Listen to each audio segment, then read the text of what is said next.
Imagine arriving at a settlement, only to find every single person gone. No bodies, no signs of a battle, no cries for help, just silence. And one strange word carved into a tree. More than 400 years later, nobody knows exactly what happened. This is the mystery of the Lost Colony of Roanoke. In 1587, over 100 English settlers arrived on Roanoke Island, located in what is now North Carolina. Their goal was simple: build a permanent English colony in the New World. At first, everything seemed normal. The settlers built homes. They prepared for the future. And among them was a woman named Eleanor Dare. Soon, she gave birth to a daughter. The baby's name was Virginia Dare. She became the first English child born in America. But the colony quickly ran into problems. Food was running low, supplies were scarce, and tensions with local tribes were growing. The settlers needed help. So they turned to their governor, a man named John White. White agreed to sail back to England and gather supplies. The plan was simple. He would return as quickly as possible. But history had other plans. England was preparing for war with Spain. Ships were needed for battle. As a result, White was unable to return for years. Not weeks, not months, years.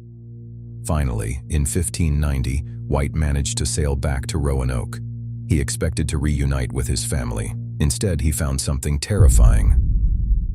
The colony was empty. Every house had been abandoned. The settlers were gone, all 115 of them, without a trace. There were no bodies, no signs of violence, no evidence of a struggle. It was as if the entire colony had simply vanished. But there was one clue. Carved into a wooden post was a single word: CROATOAN, and carved into a nearby tree was part of the same word: CROATOAN. What did it mean? Was it a warning, a message, or the final clue left behind by the missing settlers?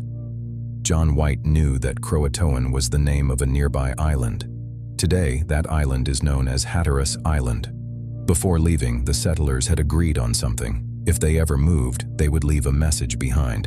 And if they were forced to leave because of danger, they would carve a cross as a warning. But there was no cross, only the word CROATOAN. This led many historians to believe that the settlers may have relocated to the island. Perhaps they joined a friendly Native American tribe. Perhaps they simply started a new life elsewhere. But there is a problem. No one has ever found definitive proof. No records, no settlement, no clear answer. Others believe the colony met a much darker fate. Some theories suggest they were attacked. Others believe disease or famine wiped them out. And some even claim they tried to travel inland and became lost.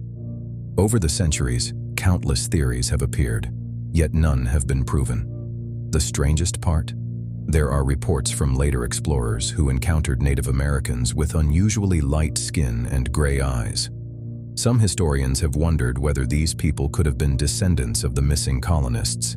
If true, it would suggest that the settlers survived and integrated with local tribes. But once again, nobody knows for sure. More than 4 centuries have passed since the colony disappeared.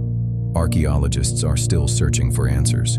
Researchers are still debating theories, and the mystery remains unsolved. What happened to the 115 settlers of Roanoke? Did they relocate? Did they perish? Or did they simply become part of a new world? Whatever the truth may be, the Lost Colony of Roanoke remains one of history's greatest mysteries.